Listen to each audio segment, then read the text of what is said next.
Estoy hablando y no me doy cuenta de que estaba el micrófono apagado. Bueno, va a ser más funcional que en vez de aventarme el speech de 45 minutos que tenía planeado originalmente, vaya complementando las exposiciones, como acabamos de hacer ahorita con el equipo 1, cuando surjan conceptos que valga la pena aclarar y que estén contemplados dentro de lo que de todas formas les tenía que decir, pues haré pequeñas interrupciones y aclararemos el punto, y con esto iremos terminando a punto de las 9 de la mañana. Bueno, pues le toca ahora al equipo C, que hoy pues nada más es José. Sí, profesor, voy.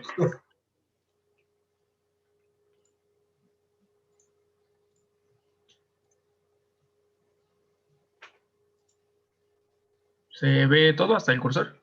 Sí. Perfecto. Bueno, comienzo.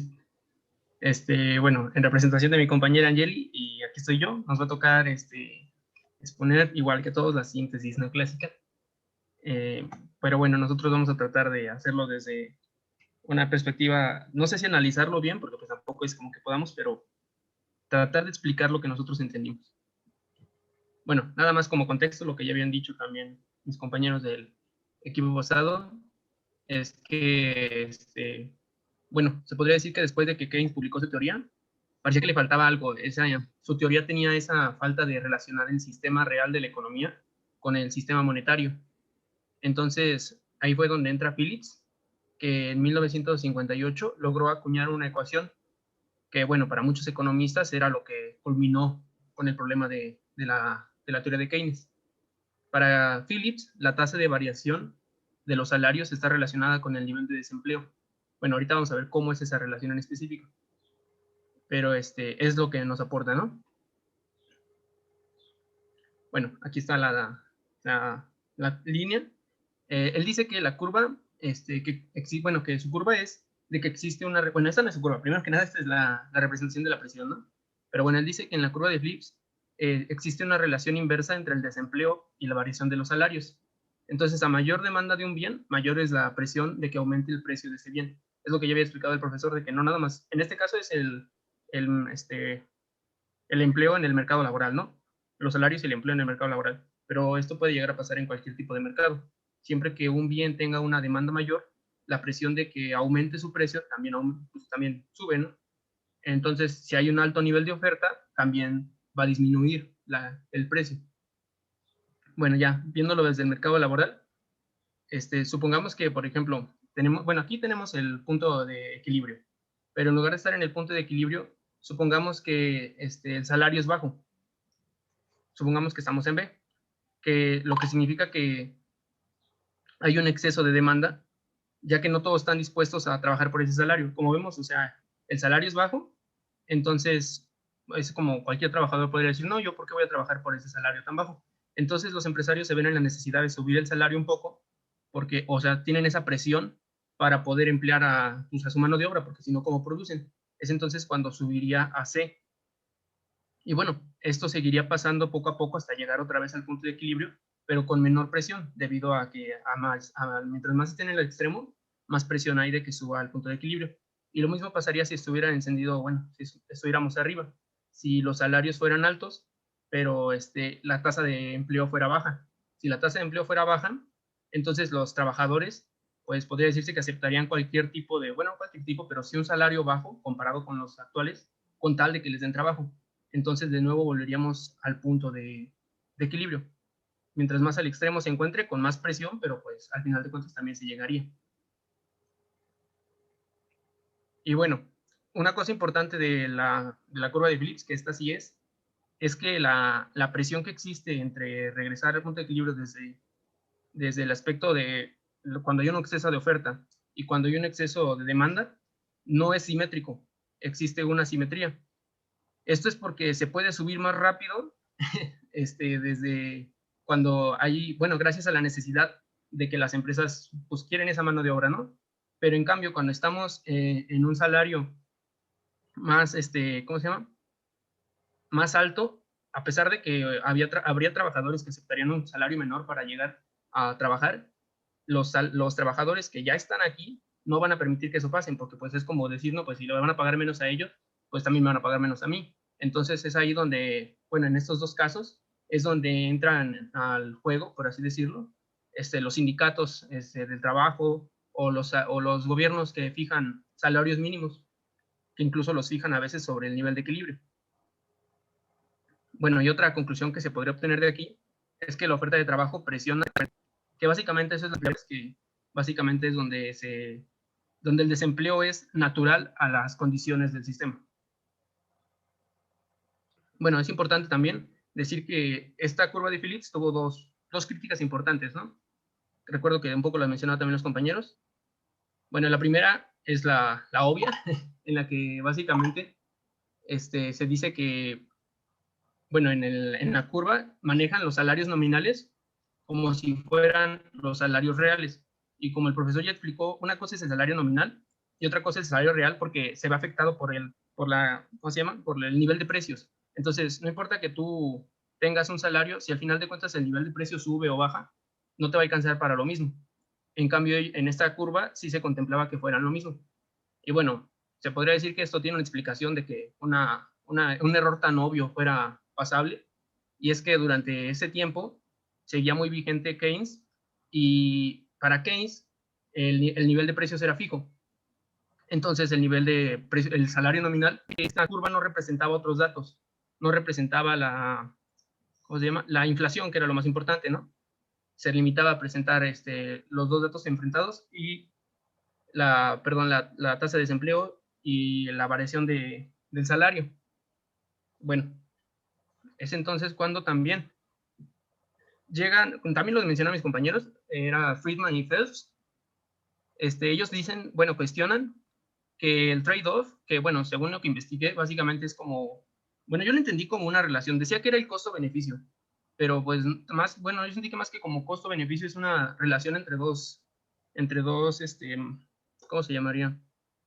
Entre dos factores, Te, y te, bueno, te- dice, te interrumpo, ¿perdón? te interrumpo tantito para ayudarte con esa parte. Sí, perfecto. El trade-off es una forma pomposa que los economistas tenemos de llamarle al intercambio. Entonces, cuando nosotros hacemos trade-off es que estamos dejando de escoger una opción entre algún conjunto de opciones para preferir otra. En este caso se refiere al nivel de empleo respecto al salario, es decir, el trade-off que esperan los ortodoxos, los clásicos y los neoclásicos es que yo decido emplearme con respecto al trabajo, al salario que me ofrecen. Si me ofrecen un salario muy poco, entonces prefiero no emplearme. Y si me ofrecen un salario alto, pues claro que me voy a buscar emplear. Entonces, en primera instancia existe este trade-off en las decisiones que afectan a la oferta de trabajo. Pero en segunda instancia, y es lo que se critica aquí, existe otro intercambio respecto al nivel de precios y al nivel del salario, que regresándome también a la diapositiva anterior, tiene que ver justamente con la forma en la que ajustan los salarios nominales y los salarios reales. De acuerdo con las expectativas racionales de los clásicos, es decir, de los previos a Keynes, pues el nivel de, si los dos mercados de bienes y de trabajo están en equilibrio, entonces el nivel del salario nominal, a fuerzas tiene que ser igual al del salario real. ¿Por qué? Porque todos están optimizando. Entonces el nivel de precios que existe en la economía, que corresponde a un equilibrio óptimo, tiene que ser suficiente para poder absorber toda la oferta, para que la demanda de bienes absorba toda la oferta de bienes. Entonces eso indica que pues existe equilibrio en los dos mercados. Que las personas están empleadas y tienen salario solvente, es decir, salario capaz de comprar. Luego, Keynes, ya habíamos visto, refuta esta idea de que las personas eligen estar desempleadas, sino que más bien están obligadas al desempleo. Por lo tanto, ya no hay equilibrio en el mercado de trabajo y por lo tanto, eventualmente tampoco lo hay en el mercado de bienes. Y el mercado de bienes, bajo estas condiciones, opera en condiciones de exceso de oferta. Y si hay exceso de oferta y demanda insuficiente, entonces ya existe un divorcio entre el nivel de precios y la capacidad de los salarios para poder comprar a esos precios. Pues aparece ya aquí la distinción muy importante entre salarios nominales y salarios reales, que esta es justamente la crítica que se le hace a la curva de Phillips, que es que como tiende a regresarse al paradigma de las expectativas racionales, entonces ignora la diferencia entre los salarios nominales y los salarios reales. Pero afortunadamente llega Friedman después y incorpora otro tipo de expectativas, que son las expectativas adaptativas, que es lo que veíamos con el equipo anterior, que consiste en que las empresas ajustan sus expectativas de rendimiento de las inversiones con respecto al nivel de inflación. Entonces, suponen que el nivel de inflación es el resultado del nivel de inflación del pasado más el nivel de inflación, perdón, el nivel de desempleo que existe en el momento. Entonces, lo que hacen con respecto a la fijación del nivel de salarios, las empresas bajo el paradigma de las expectativas adaptativas, es que justamente primero parten de hacer la distinción entre que existe un salario nominal y existe un salario real. La idea es disminuir la brecha entre estos dos tipos de salarios. Entonces, si los empresarios suponen que va a haber un momento de presión inflacionaria, lo que hacen es ajustar el salario real, el salario nominal al alza. Es decir, suben el salario nominal para que los trabajadores tengan la posibilidad de comprar a ese nivel de precios. Y entonces lo que hacen es, pues obviamente, las personas comienzan a decidir emplearse. Las personas se vuelven más activas en la búsqueda de empleo. Pero de igual manera, si los empresarios suponen que el nivel de inflación se mantiene o que en el largo plazo tiende a disminuir, entonces lo que hacen es disminuir el valor de los salarios nominales. Que si los mercados tienden en el largo plazo al equilibrio, entonces esto también acaba reduciendo la brecha. Entonces, para los neoclásicos, el mecanismo de fijación de los salarios con respecto a las expectativas adaptativas es un ganar-ganar, porque si esperan un incremento de la inflación, suben salarios nominales, pero si esperan decremento de la inflación, entonces no es necesario moverle tanto a los salarios nominales, pueden incluso bajarlos y de todas formas va a haber demanda solvente en el mercado de bienes. Lo que se les está escapando es precisamente que los mecanismos de ajuste de los salarios no necesariamente son tan rápidos como ellos esperan, y en ocasiones, si lo que existe más bien es un exceso de oferta de trabajo, entonces el mecanismo de incremento de salarios nominales cuando hay inflación no ocurre nunca, porque si ya existe un incremento de precios sostenido causado no por el exceso de oferta de trabajo, sino por algún otro elemento, como puede ser un periodo de crisis en la economía, entonces reducir ese exceso de oferta de trabajo va de todas formas a propiciar que los precios sigan creciendo. Entonces, una parte también, un sentido de la crítica a la curva de Phillips es pues, justamente que este mecanismo de expectativas adaptativas sigue siendo insuficiente para poder estimar un nivel coherente de los salarios nominales, de tal manera que los salarios reales se ajusten con la misma velocidad que los salarios nominales a las expectativas de inflación.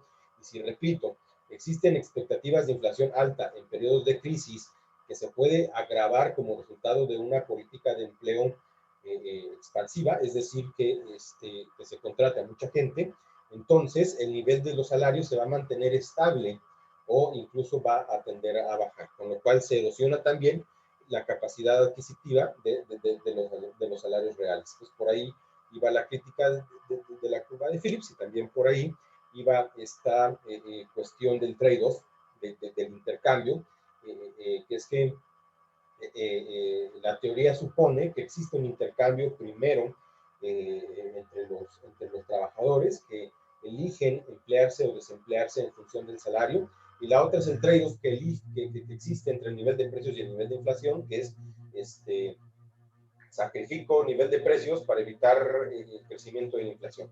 Es decir, busco mecanismos para que el salario nominal no se vuelva también una fuente de presiones inflacionarias. Bueno, continúa, José. Gracias por el tiempo. Continúa. Bueno, sí, entonces también, bueno, como lo dijo el profe, Friedman y Phelps parecía que cuestionaban este trade-off entre la inflación y el desempleo, porque ellos decían que el desempleo se supone que se mantendría en su tasa natural si los niveles de inflación fueran predecibles, porque pues se podría ajustar las cosas. Entonces, básicamente es imposible que una autoridad monetaria mantenga a la inflación impredecible todo el tiempo. Entonces, así fue como ellos introdujeron una parte importante al análisis económico, que serían las expectativas. Entonces, para ellos, el empleador y el empleado cuando tengan su contrato, fijarían las horas de trabajo y el sueldo en base al nivel de precios esperado. Bueno, pero aquí habría un detalle, que ese nivel de precios esperado podría ser en función del salario nominal, pero no del real, lo que generaría un pequeño conflicto. O sea, con el ejemplo, por ejemplo, bueno, perdón, vamos con el ejemplo del libro, que dice que, supongamos que en la economía experimenta una subida nominal, ¿no? Entonces, esta subida nominal, pues puede ser, no sé, por una reducción de impuestos, una subida de la demanda nominal por la reducción de impuestos. Entonces, empieza a haber más demanda. Esto haría que el nivel de precios subiera.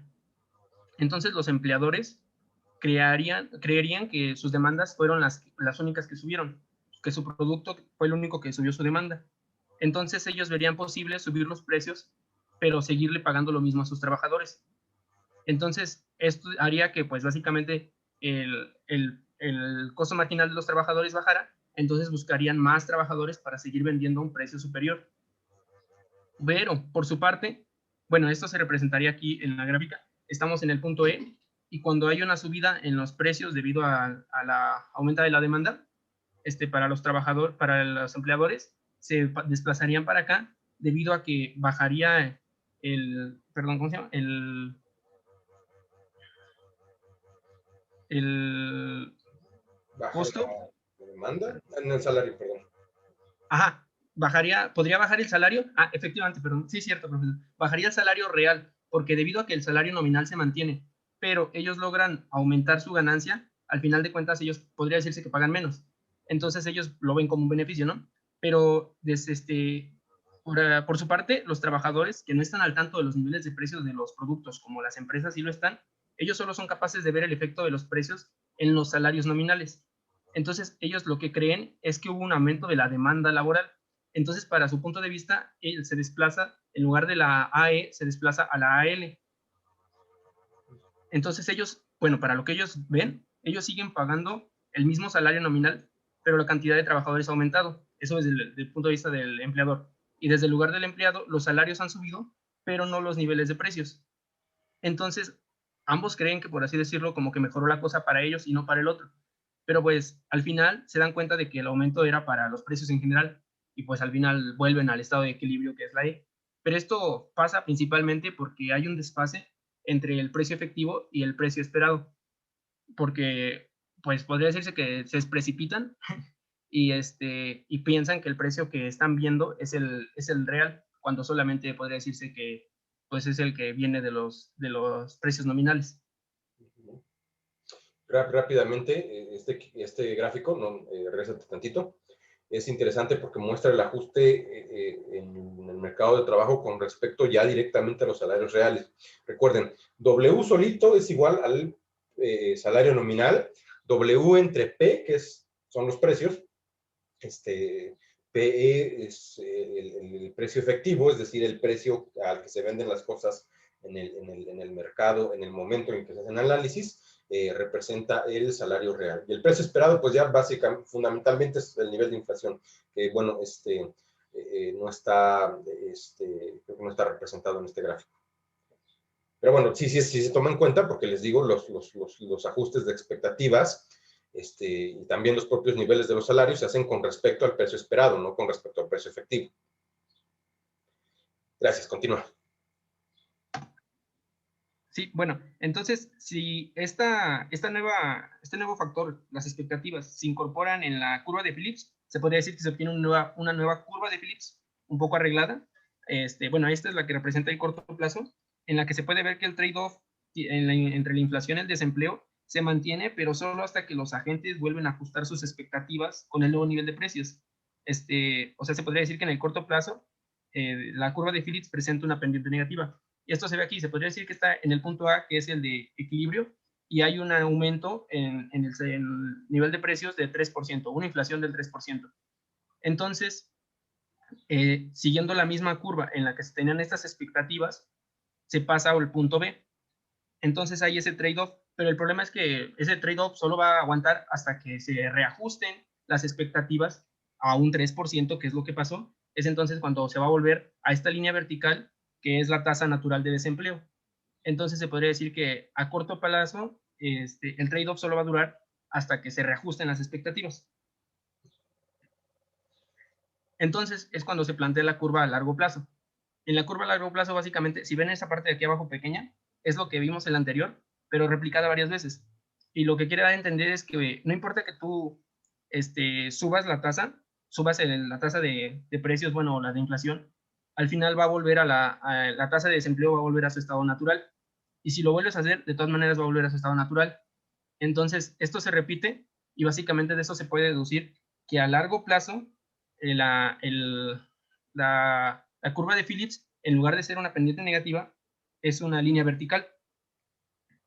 Entonces, si una autoridad monetaria quiere mantener el nivel de desempleo por debajo de su tasa natural, tiene que aumentar obviamente la demanda natural, pero regularmente sería con una política financiera, pero aún así se vuelve a reproducir el resultado que ya dijimos. Entonces, simplemente lo único que hace es aumentar la inflación, porque el desempleo sigue en lo mismo a largo plazo. Entonces, esta política lo que tendría que hacer, además de estar todo el tiempo aumentando la demanda nominal, es mantener una inflación acelerada para que vaya adelante de la esperada, para que no los agarre, por así decirlo, pues mal parados. Entonces, a pesar de que sigan aumentando la inflación, la tasa de desempleo para intentar mantener la tasa de desempleo por debajo de su nivel, de todos modos va a volver a pasar lo mismo. Entonces, en este punto se dice que a largo plazo no existe una ilusión monetaria, que es una parte que también habían abordado mis compañeros, que es esa ilusión monetaria de que si tú haces un movimiento en los salarios nominales o en los precios nominales, vas a cambiar el mercado, pero al final de cuentas hay una parte importante que decía que el mercado real no se puede ver afectado por el nominal, o sea, tiene que haber algo real que afecte a lo real, porque si no, al final de cuentas, a largo plazo te das cuenta de que no es así.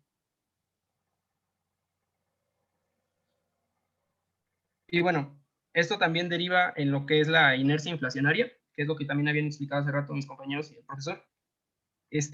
Bueno, en esta se supone que los agentes pronostican la inflación de acuerdo al próximo periodo. Bueno, el próximo periodo de inflación lo hacen igualándola a la predicción que tenían para el periodo actual. Esto con un pequeño ajuste al error que se pudo presentar. Esto se ve en la primera ecuación. Entonces, la tasa esperada de inflación del próximo periodo, que es el +1, será igual a la tasa de inflación esperada de este periodo, más el pequeño error que hubo del periodo anterior a este.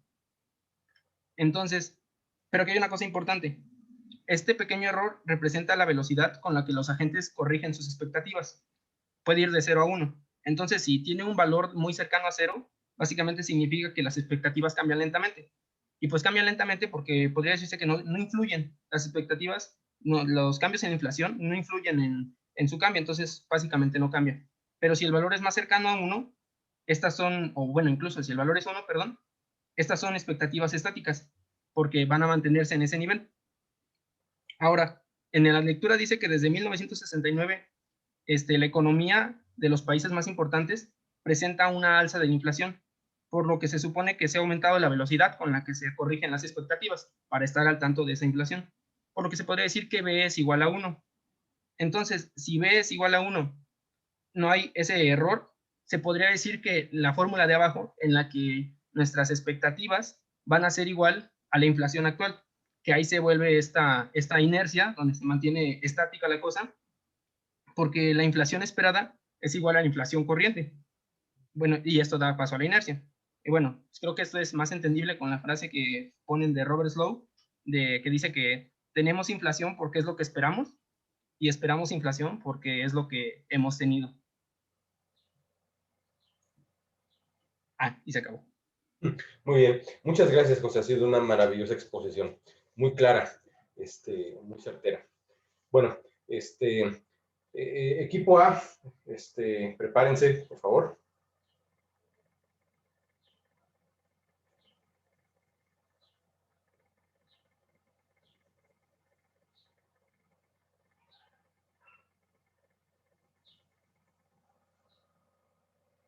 ¿Listas? ¿O van?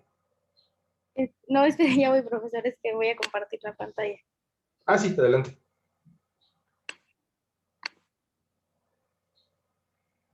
Ah, caray.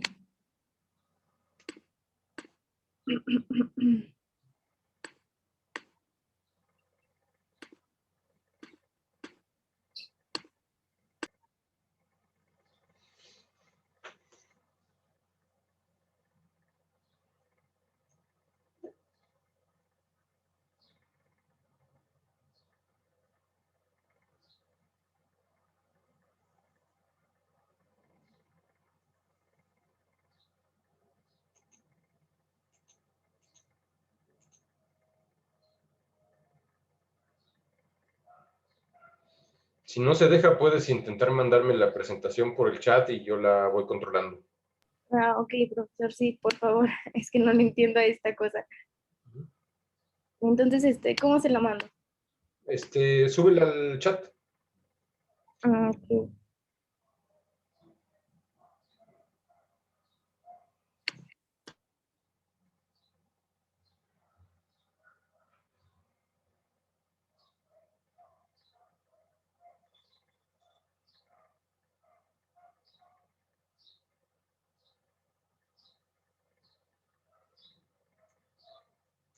Mientras Jessica me comparte el archivo, que si no se puede, igual mándamelo por correo.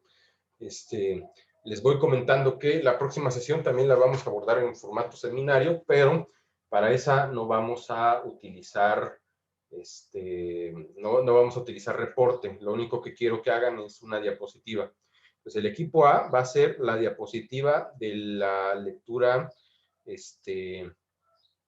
correspondiente a el ABC de las cuentas nacionales. Los Power Rangers van a ser diapositivas del capítulo 4 del libro de Jonathan Heath, y el equipo C va a ser diapositivas del capítulo 5 del libro de Jonathan Heath. Ya con eso. Entonces, sí procuren tenerlas para mañana en la noche,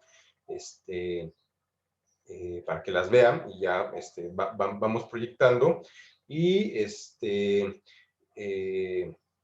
pues nada más para tener material de apoyo visual. Entonces, todavía no sé si las van a exponer, que yo creo que sí. Entonces, pues prepárense para eso y enfóquense más bien en las fórmulas, relaciones que están ahí. A mí me interesa más bien que describan, sobre todo en el caso de los dos capítulos de Jonathan Heath que les tocaría Power Rangers, ya sé, que digan cuál es el nombre del indicador que se está mostrando, dónde se reporta y cómo se obtiene. Bueno, ahora, Jessica, necesito un código de acceso. ¿Ya se ve? A ver, espérame. Sí, sí. ¿Ya pudiste? Ah, sí, ya se ve, perfecto. Ah, sí. Ok, lo logré. Soy nueva en esto, perdóneme. Ya. Ok, adelante. Ok, bueno. Caray. Sí, bueno, mire. Entonces nosotros les vamos a presentar la síntesis neoclásica, pero bueno, va a ser a partir de las conclusiones y recordando los términos más importantes dentro de esta. Bueno, vamos a empezar. La primera, bueno, habla acerca de qué es la síntesis neoclásica y bueno, dice precisamente que esta va a ser la que analice la dinámica de la economía. Esta va a ser a partir de cuando se encuentre en equilibrio del empleo y también en situaciones de desequilibrio del empleo. Esta va a estar conformada por tres teorías, que es la teoría de la demanda agregada keynesiana, la teoría del modelo clásico de oferta agregada y la teoría del ajuste de precios. Aquí es importante mencionar a Alban William Phillips porque él, a partir de su análisis, descubre la presencia de asimetría en el ajuste de los salarios. Él lo menciona como uno de los tres factores que afectan al tipo de variación de los salarios monetarios. Y bueno, esto él lo hace, o para representarlo, lo hace a través de una gráfica y de esta manera nace la curva de Phillips. Bien, yo les voy a hablar de la curva de Phillips. Esta va a ser la relación entre la variación de los salarios y el nivel de desempleo. Aquí estamos presentando, bueno, como ya mencionaron mis compañeros, que Phillips presentó una que es la original y una que es la modificada. En la original, él señaló la existencia de la relación inversa entre el nivel de empleo y la tasa de variación de los salarios. Y en la modificada incorporó el concepto de expectativas entre la inflación y el desempleo, además de que en este se puede ver bueno, el plazo en el que los agentes generan nuevas expectativas. La siguiente, por favor. Listo. Ahora les voy a hablar de las críticas a la curva de Phillips. En primera instancia tenemos a Fisher, que adopta, digamos, la forma de trabajar en base al nivel de los precios. Además que encuentra la verdad de la causalidad de por qué se presenta esta curva, que habla de que si el nivel de precios sube de las empresas, los empresarios observan que los empresarios observan que sus ingresos están incrementando mientras que los costos laborales se mantienen inalterados. Esto nos va a traer como resultado que se estimule el empleo, como ya lo había mencionado el profe. En cuanto a Milton Friedman y Phelps, bueno, los pusimos juntos porque digamos que hicieron como su trabajo colaborativo y estos sacaron una conclusión que no se puede analizar la oferta de la demanda en función de los salarios nominales, además de que se dieron cuenta que la curva de Phillips pues fracasa para explicar otros datos. Además de que estos pues se dieron cuenta que el trade-off, este, solo funciona bueno, que no siempre puede ocurrir. Y aquí nos habla también de la monetaria del ratio, que se refiere a la relación entre la cantidad de la rentabilidad. Además de que estos autores aportan expectativas del análisis económico. Bueno, en esta, bueno, ellos dicen que la curva de Phillips es vertical porque no existe una ilusión monetaria. Además de que a corto plazo el factor dominante ocasiona ocasiona un movimiento cíclico entre la producción de los medios y la producción. Y a largo plazo las variaciones reales de los ¿cómo se dice? De los productos son determinados por los factores reales y no por los monetarios. Y bueno, aquí en ese sentido decimos que la curva de Phillips es entonces pues la representación gráfica que muestra la relación entre el desempleo y la inflación. Entonces aquí tenemos que el indicador sugiere que de haber cierto nivel de inflación para minimizar el desempleo, ya que una política dirigida está a la estabilidad de precios. De esta manera va a poder promover el desempleo. Entonces nosotras podemos concluir pues a partir de la teoría nueva neoclásica y las críticas que se le hacen y los aportes que también se le hacen, vamos a tener que, gracias a las aportaciones hechas por Friedman y por Phelps a la teoría económica, ellos aportan las expectativas, ¿no? Entonces, ellos aquí dicen que van a jugar un papel bastante importante porque van a ayudar a los agentes económicos. En este caso van a ser los empleados y el empleador a tomar en cuenta el nivel de precio esperado para decidir el número óptimo de trabajadores a contratar. Es decir, es lo que explicaba el profesor, ¿no? A partir de estas expectativas, ellos van a querer como crear un equilibrio, o bueno, ellos creen encontrar un equilibrio entre las personas que van a contratar y la cantidad de horas que se les va a ofrecer, ¿no? Lo que les va a remunerar respectivamente. Y bueno, de esta manera va a intentar como surgir el rescate de la curva de Phillips con esta aportación de las expectativas a su curva. Y también esto va a hacer que se le diferencia tanto del corto como del largo plazo. De igual manera, en la curva de Phillips, vamos a encontrar que es un estudio empírico que va a ser a partir de la tasa de inflación y el desempleo, que va a establecer esta relación, ¿no? Y esta, por ejemplo, más bien esta aportación no estaba explícita en el análisis de Keynes, es por eso que también se le reconoce a Phillips.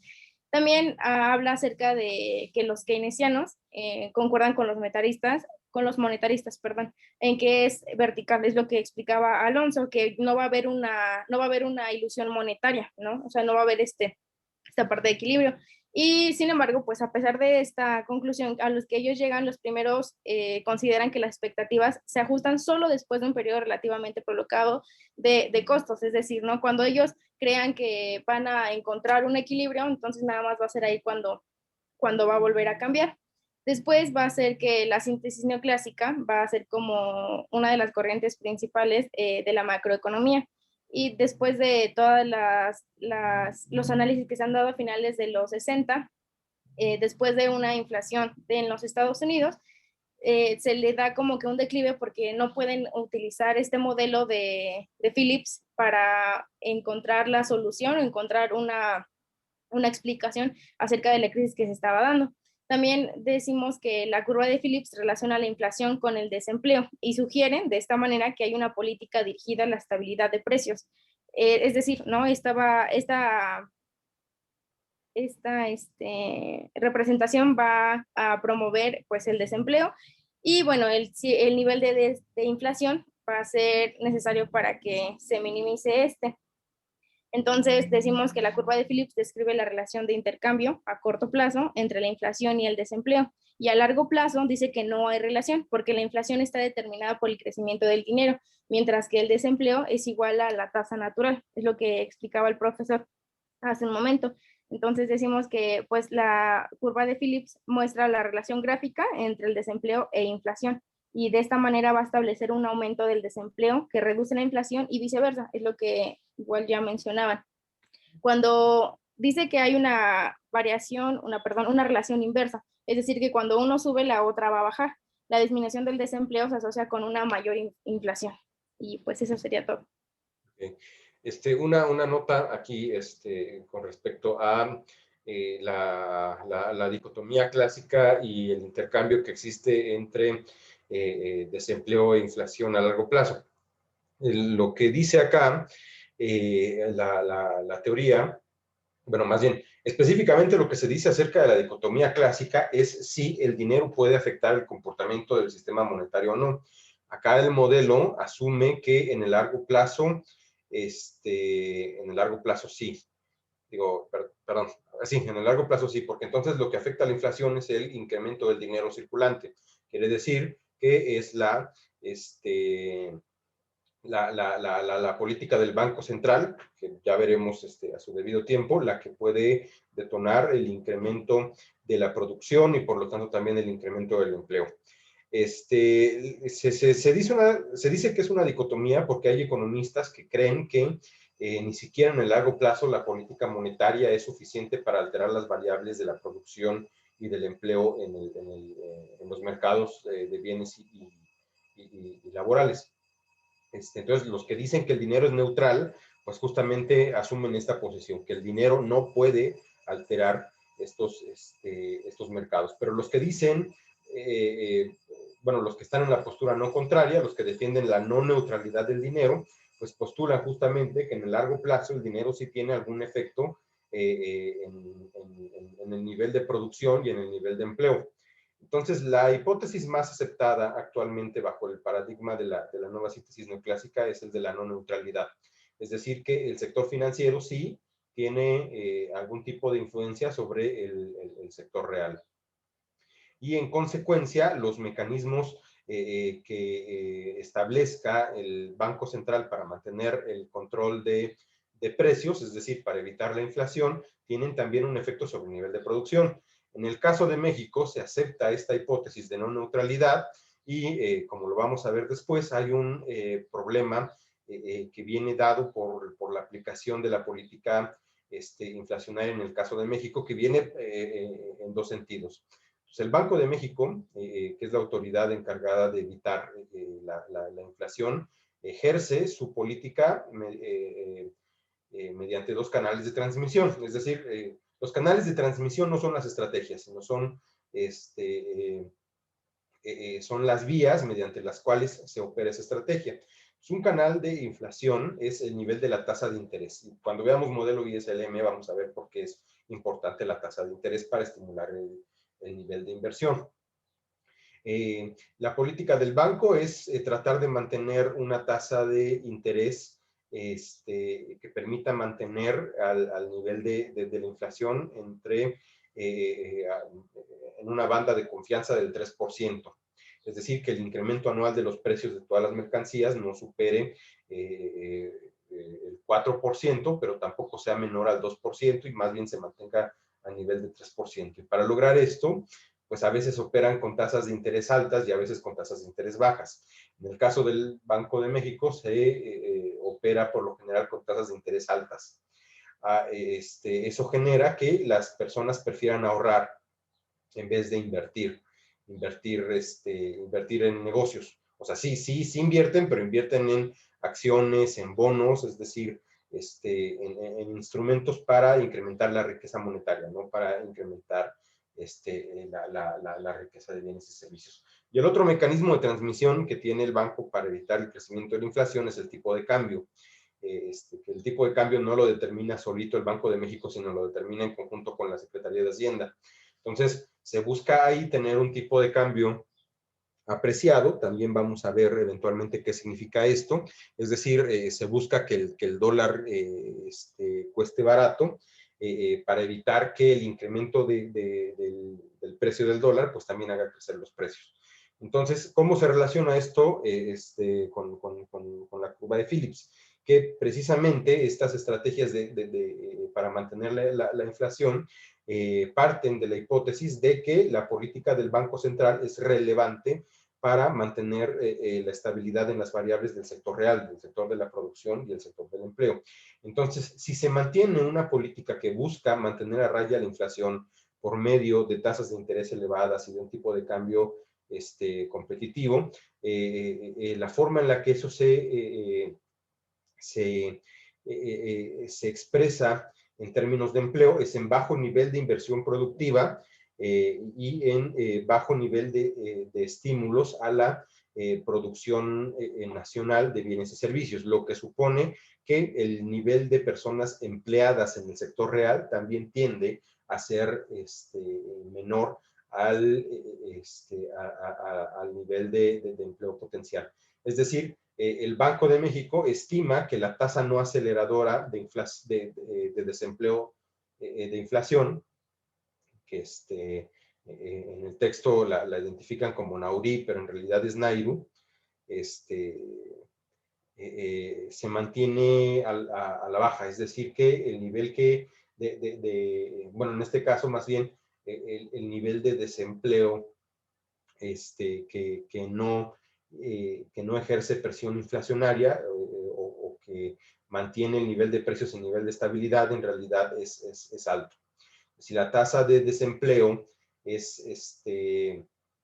si la tasa de desempleo es baja, quiere decir que hay muchas personas empleadas. Si la tasa de desempleo es alta, quiere decir que hay muchas personas en el paro. Entonces, en el caso de la política monetaria, de la política del Banco de México, el Banco de México sugiere más bien que la tasa de desempleo tienda a estar por encima de la tasa natural.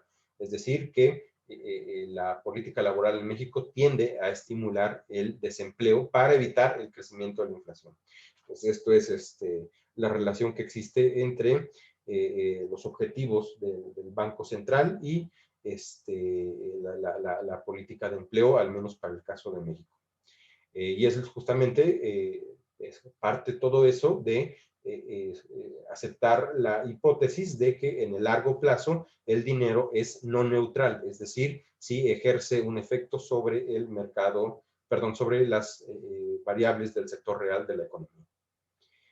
Bueno, ¿alguna duda hasta aquí? Yo tengo una duda, profesor, así rápido. Adelante. En la lectura se menciona los contratos, creo que eran indexados, algo así. ¿A ese tipo de contratos a qué se refiere más o menos? Quiere decir que el salario que está pactado en el contrato va a subir conforme suba la inflación. Por ejemplo, si se firma el contrato en el año 2020 y en 2021 hay una inflación de 3%, entonces para 2021 el salario que se pactó en 2020 tiene que incrementarse también en 3% en el año 2021. A eso se refiere con que los contratos estén indexados. Y esta indexación, por un lado, o sea, por el lado de los trabajadores, es benéfico porque quiere decir que el nivel de salario nominal, por lo general, va a mantenerse en un nivel tal que el salario real va a mantener su poder adquisitivo, o más bien va a mantenerse a lo largo del tiempo. Pero puede ser perjudicial para las empresas en el sentido de que están obligadas a asumir un mayor costo por el uso del empleo, es decir, tienen que aumentar el nivel de costos asignados al pago de salario cada año. Entonces, los contratos indexados son comunes cuando el poder de negociación de los trabajadores es elevado. Dícese, por ejemplo, cuando interviene un sindicato, pero por lo general las empresas tratan de evitarlo. Entonces, si las empresas se las ingenian para evitar la indexación de los salarios, lo que ocurre es que más bien el Estado tiene que responder mediante algún mecanismo que asegure el poder adquisitivo de los salarios nominales que tienden a perder poder adquisitivo a medida que aumenta la inflación. Entonces, lo que hace el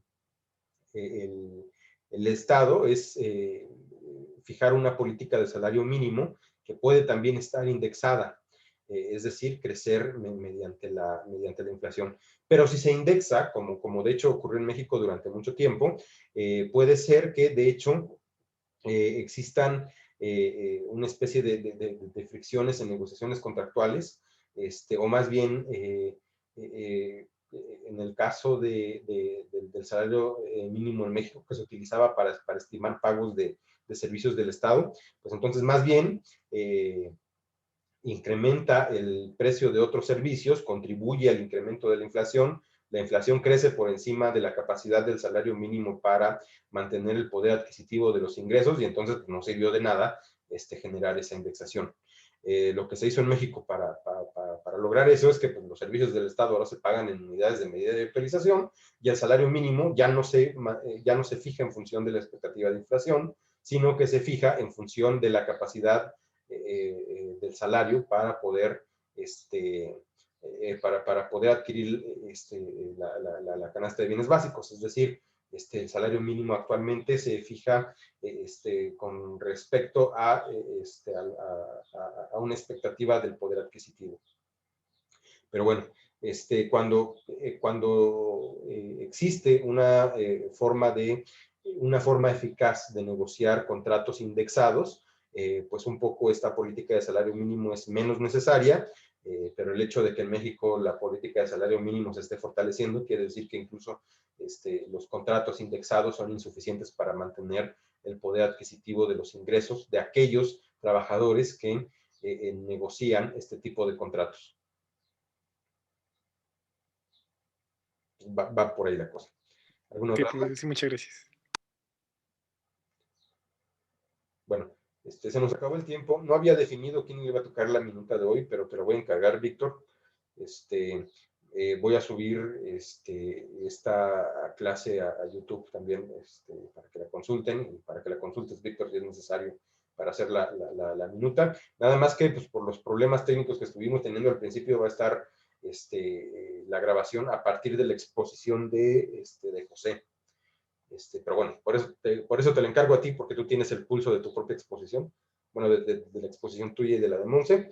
Entonces, pues les encargo precisamente, o te encargo más bien precisamente la minuta.